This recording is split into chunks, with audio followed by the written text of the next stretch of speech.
اور ام المومنین سیدہ عائشہ صدیقہ فرماتی ہیں کہ رسول کائنات صلی اللہ علیہ وسلم آپ نے فرمایا کہ جس نے شرابی کو کھانے کا ایک لقمہ کھلایا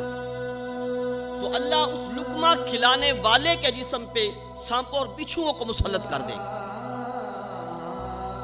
اور جس نے شرابی کی کوئی بھی حاجت پوری کی اس نے اسلام کو ڈھانے میں اعانت کی، اور جس نے شرابی کو قرض دیا، وہ جو ہے نا آپ کی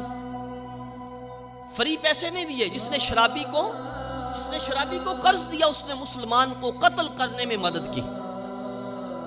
حضور نے فرمایا جب یہ بیمار ہو جائے اس کی عیادت نہ کرو، اس کے ساتھ نکاح نہ کرو اور اس کو سلام نہ کرو۔ حضور نے فرمایا اس ذات کی قسم جس کے قبضہ قدرت میں محمد کی جان ہے۔